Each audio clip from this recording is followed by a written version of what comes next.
Well, hello there, mysterious viewers. Or should I say subjects? It is I, King Leland Loses 6-4, here again to talk about the Game of Thrones, where you win or you die. So, as far as what I thought of the episode, I thought it was overall, it was pretty good. A lot of people are saying they liked it better than the first episode, and I'm not so sure, to be honest. There was quite a bit more action in this episode, but as far as being better, I'm not so sure. It felt a little disjointed to me, but overall, Game of Thrones is great. So, also, I am wearing my House Martell shirt in honor of House Martell today, and I will get to that later. Let's go ahead and start with you have Daenerys. In the whole Stormborn thing, you were born on a night like this, and she goes in and basically starts grilling Aerys on what his role was while she was across the sea, and his role in the assassination attempt and all that wonderful stuff. Basically, just giving him a hard time, really. I guess just sort of just speaking her mind, something she hadn't done before. Well, they were together in Marine, I suppose. And it was pretty interesting. I really liked Varys's comments on, incompetence doesn't deserve blind loyalty. If that's what you're looking for, have Grey Worm, behead me or feed me to your dragons or whatever else. And then she goes back and says, all right, well, you make me a promise that if ever you think I'm doing wrong, don't go behind my back and tell me to my face. And then she's like, if you ever betray me, I'll kill you, and they have a little laugh. My thing to that is, there's a couple things.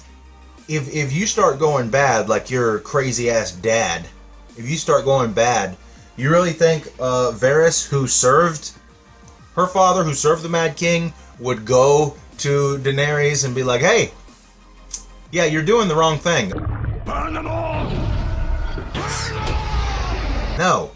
No, if he thinks you're doing the wrong thing and he thinks you're too far gone, he's gonna go behind your back anyway. That shit don't mean shit, dude. He's the spider. That's how I felt about it. It was a good overall scene, but I don't see Varys telling her what she's doing wrong if she's gone as far as the Mad King. I don't think she will.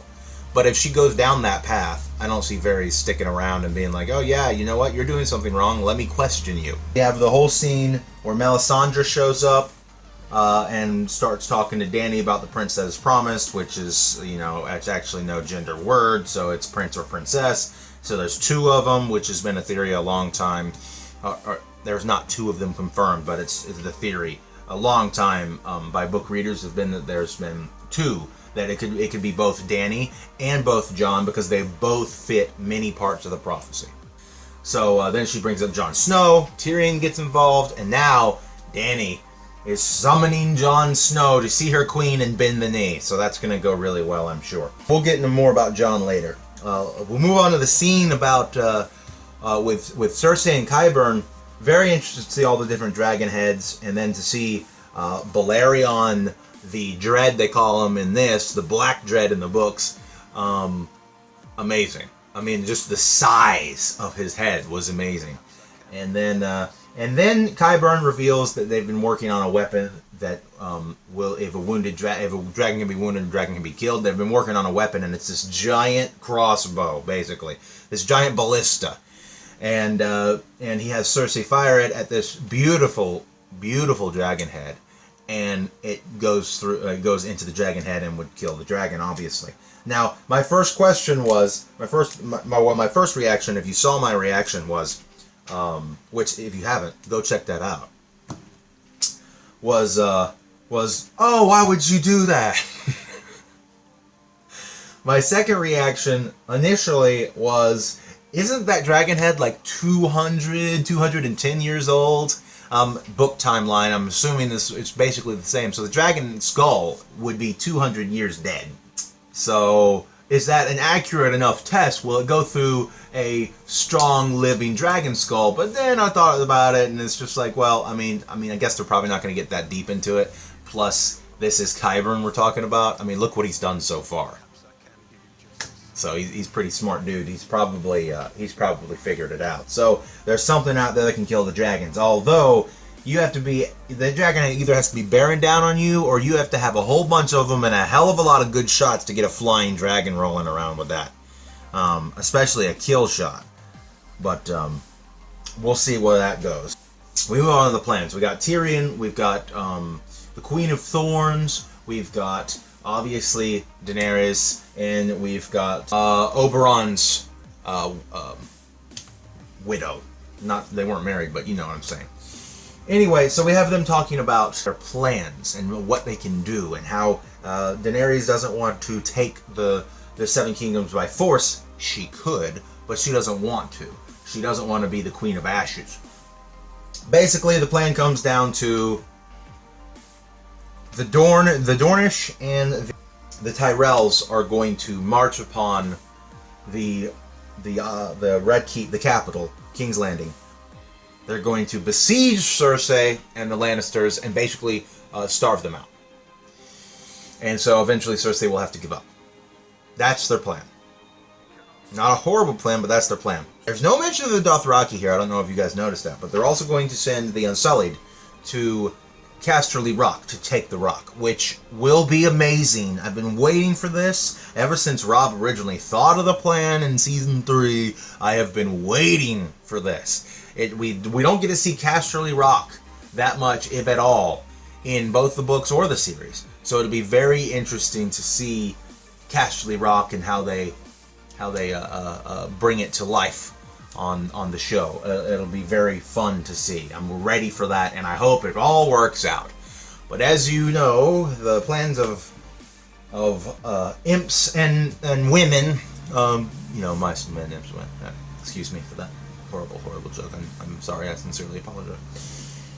Anyway, what they don't know is that Euron Greyjoy is sitting, or was just at King's Landing, which is in their path to go from Dragonstone down to Dorne to marshal up the armies, and then we'd have the Tyrells and the Dornish going up to King's Landing. Okay, that's what they would be doing. Well, Iron Fleet's sitting right here, so that'll be for later in the episode. Just remember, the Iron Fleet's waiting right here, as you already know if you're watching this. Or the Euron's Iron Fleet, the Crow's Eye Iron Fleet. Well, let's move on from there. From that scene, we get to with the Sammy Bolton scene. Basically, Sam's trying to tell the Archmaester, I figured out there may be a way to cure the grayscale. Well, blah blah blah. It won't work. You don't know anything. Sam's going to do it anyway because he finds out Jorah was Gior's son, and so we have this scene with Sam saying you're not going to die today. It's really cool, and then they go through the whole basically flaying the skin off of him, all the grayscale off of him scene, which was just wonderful. And that cut to the pie, the pot pie being disgusting. What I think is going to happen here is I think when they find out what Sam did, I don't think it's going to go as well as Sam wanted to. I think Sam may steal some of these older books, and then I think he's going to head off with Jorah to Dragonstone. I think that's what's going to end up happening, or at least they're going to try. I don't think Sam's going to be there this full season. I really don't think that's what's going to happen here. I think he's going to be out of there sooner rather than later, and my guess would be either right after or during the halfway point of the season. So in the next 2 episodes, I predict that Sam and Jorah will both be gone from Old Town. To Arya, whatever. She arrives at after her whole meeting with Ed Sheeran. She arrives at the very place that she last left Hot Pie, who happens to be there. It was a pretty good, reunion. But Hot Pie reveals to Arya, like, why are you going to King's Landing? I thought you were going to Winterfell. She didn't know. This whole time, she didn't know. And when it's revealed that Jon Snow is king in the north and in Winterfell, she's all excited and she's about to leave. And we have this really funny scene about he's a survivor. And she makes this really cool decision on the road. You get this thing where she's either going to go south to almost complete her list, killing Cersei, or she's going to go north. She sets aside vengeance for a while and heads north, which is very interesting. And I'll get straight in, instead of jumping back and forth, I'll get straight into what happens after that. Is on her way north, she runs into a wolf pack and meets her old wolf, Nymeria, the dire wolf. And what a beauty she was. I've always loved the wolves in the books. I love the wolves in the TV show, and it was a wonderful rare treat we get, and I'm going to get in that in a second. That we got to see Nymeria, and we have this whole scene laid out where she's like, you know, come with me, come to the north, and Nymeria's just sort of looking at her, and eventually Nymeria turns and goes away. And to that, and then she says, that's not you. And I think it confused a lot of people if you guys didn't watch the bonus scenes afterwards, which the producers said it was sort of a callback to season 1 when Ned's talking to his daughter, talking about what she could be as a lady and all the things she could look forward to when she marries and becomes a lady of the house and all that. And she goes, that's not me. Supposedly it was a callback to that. So Nymeria leaves to be the leader of the pack, and we're pretty much done with Nymeria. That's going to lead me real quick to go on a little tangent. The way this show treats the wolves bothers the hell out of me. I understand budgetary concerns. At this point, you'd think they'd have a pretty high budget. I understand it's hard to get the wolves right, but the wolves and the dragons are so important to this story that we should have seen more of the wolves. They should have been more involved, but they favor the dragons a little bit. I understand the spectacle of the dragons, but dire wolves, while maybe a little less spectacle, they're these huge beasts. They're amazing, and they represent the Starks in so many ways. I mean, they're literally their symbol. And we haven't. My biggest issue with the loss of Nymeria was just sort of a hello sort of thing. Look, there's Nymeria, now she's gone, you're never going to see her again. Ghost. Where the fuck is Ghost? When's the last time we've seen Ghost? Episode 2 of Season 6 was the last time we've seen Ghost. Now, I know that the wolf who plays Ghost died recently, but not recently enough to where they didn't have him in this season. They could have. And we find out that he was cut from Battle of the Bastards. He was also cut from this episode. It makes no sense to not address it. I mean, shit, at least explain, you know, are you going to say bye to Ghost? Nah, he's out in the woods. He's hunting. Something, instead of just ignoring it. I mean, would it be that hard to... Would it actually be that hard to have Ghost? To just have him put in as he's laying by Jon or in the audience hall.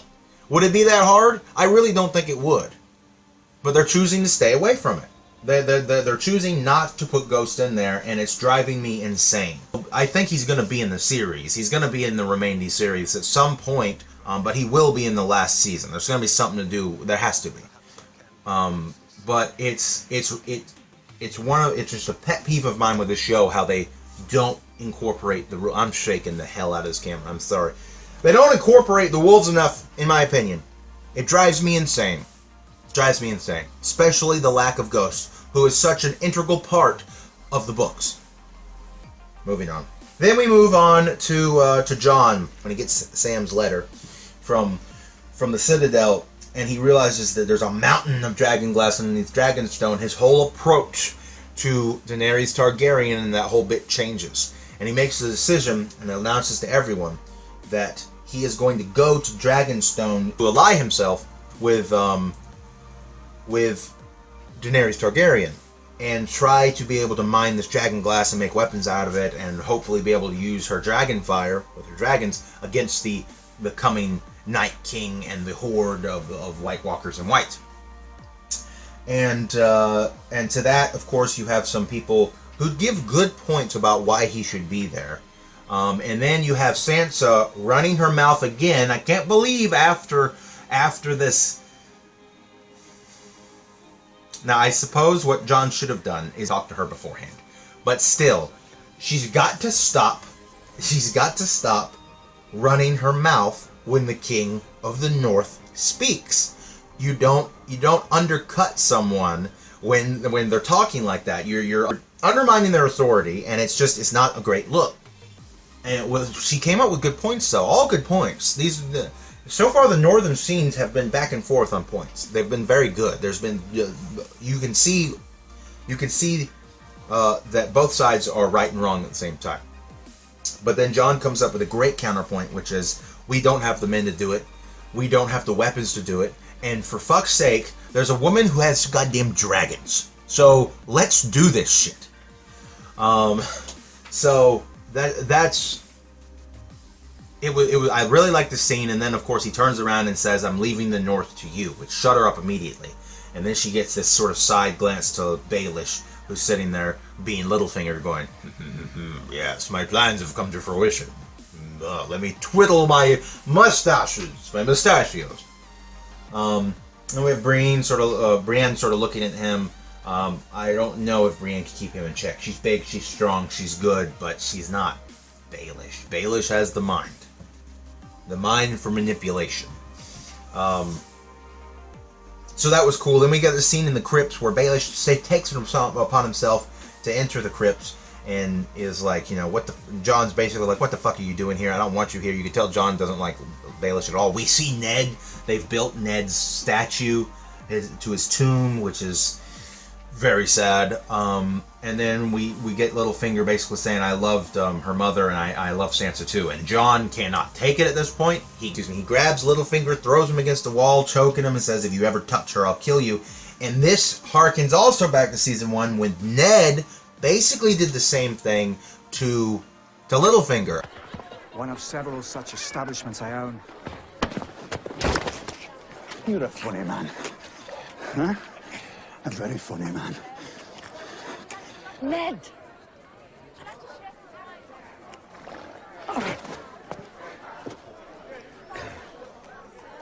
It's the same sort of thing. And how did that work out for Ned? That's another callback there, is when Jon does the same thing his father, really uncle, did to Littlefinger. So it'll be interesting to see how that plays out. And then we see Jon with Davos, who is one of my favorite characters in this. I love Davos. Riding off with a little escort down to White Harbor. Go to Dragonstone. From there, we end it with the wonderful scene at the end of the Greyjoys. We have Yara, sort of flirting and conspiring with Elria Martell. It's not Elia, but Elria Martell, whatever her name is. She's not a Martell either. Excuse me. I'm sorry. She's a Sand. She is not a Martell of Sunspear. Anyway, so she's doing that. We have the 3 Sand Snakes aboard doing whatever. We have Theon being Theon, and then boom, it hits. It attacks. As they're going past, trying to get to Dorne, they get attacked by the real Iron Fleet, or the Crow's Eye Iron Fleet. We get this really cool scene where they run on board, looking around, you see just fire everywhere, ships being attacked, and then you look, and out of the mist, out of the gloom, like just death itself approaches that badass flagship of the Crow's Eye, which comes zooming out with this big kraken maw, and you see a nice shot of the Crow's Eye symbol there, which then it spears into the ship, and then the top of the mouth crashes down on top of the ship, and it's a boarding plank. Euron is riding on top of it. He jumps out, kills some people, roars in happiness, and storms aboard along, followed by the rest of his people. And there we have blood and violence and death everywhere. And immediately you get the sense that there is no possible way that Dany's Iron Fleet is going to be getting out of this. I mean, period. Maybe there's a shot, but too many decent things have been happening in Game of Thrones. Too many good things. We needed something to go wrong for someone, and it happened to go wrong for Dany. And her Iron Fleet is basically being pummeled by the Crow's Eye Iron Fleet. And then we get the death of two of the Sand Snakes. And it was about time. And that's why I'm wearing this House Martell of Sunspear shirt. In honor of House Martell, who were unjustly killed and horribly written.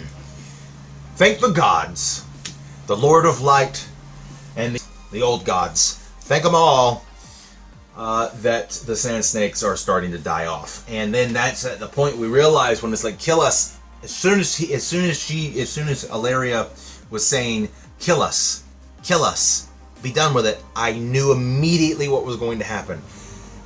Tyrion, my prediction of Tyrion being the gift was wrong all along. It was her, the one who killed Marcella. It was her. She's the gift to Cersei, and we are going to see some horrible shit done to her, and probably her daughter. Her daughter first. That's probably what Cersei's going to do. She's going to kill the last remaining Sand Snake and then torture Ellaria, whatever her name is, Sand. It's going to be amazing, and for once I'm going to be like, yeah, it should be done. Now, what does this do with Dorne?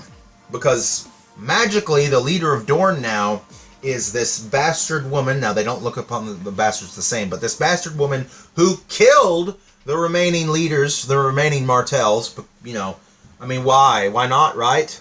Because that's a great idea. Let's follow the woman who killed our who killed the ruling family. Oh, I'm so glad they're dead. But what's going to happen to Dorne now?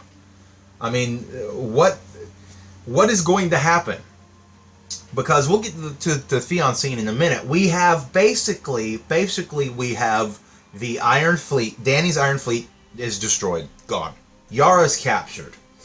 Two of the Sand Snakes are dead. One Sand Snake's about to die, and Ellaria Sand, the one who did all this, is going to die hopefully a horrible death at the hands of Queen Cersei, first of her name.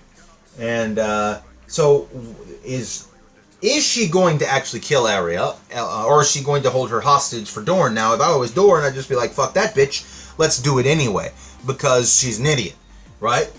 But we'll see how that plays out. Or will they be loyal enough not to attack because they have her? I don't know why they would be. Moving on from there, we get the Theon scene where, you know, he's doing relatively well fighting. We see Euron just fucking take it to his niece, give Uncle a kiss, and just a badass in battle. And we see him finally capture Yara, and he calls over Theon, has the whole thing. I thought that he was going to kill her. I thought that's what was going to happen. He was going to kill her right in front of Theon, but instead he tries to get Theon to attack him, which Theon would have most certainly died. He probably would have killed Yara too, and Euron would have. The Crow's Eye. And then we see Theon start to buckle, and we see Theon start to shake and quiver, and then we look over and we see Theon seeing this death everywhere, this torture, and the ears getting cut off and teeth being pulled out, gold teeth probably, but trophies. And we see the return of Reek, and then we see him drop his sword and flee. Now, what a lot of people seem to be missing here is that this is just PTSD. This is his. I mean, he's reliving it all over again. He's seeing all this happen, and he's freaking out. And Reek returns, his Reek personality, and I mean, did you think it was going to be over? Did you think it was going to be that simple? It was going to be done after he went through all that? People aren't seeing that, and that's what happens. In reality, he probably made the best decision, because he would have most certainly died, and Yara probably would have been dead too. Now, what is he going to do, floating out in the middle of a bunch of wreckage in the middle of the ocean? I have no idea. If he's going to be picked up by somebody, if he's even going to go back to Dany, who knows what's going to happen to Theon at this point. So, that's where we leave it. That was this week's episode, and I overall thought it was great. It'll be very interesting to see what Dany does now that her Ironborn are gone. That part of the plan is gone. Dorne, I think, is going to, unfortunately, the smart move with Dorne would just continue. Who cares about this one woman? Who cares? Is she really their leader?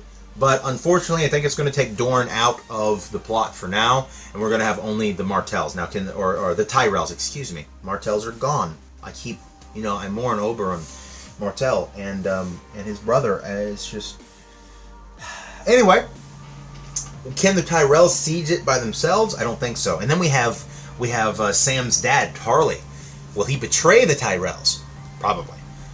So we've got all that mixing on at the same time. We're mixing in at the same time.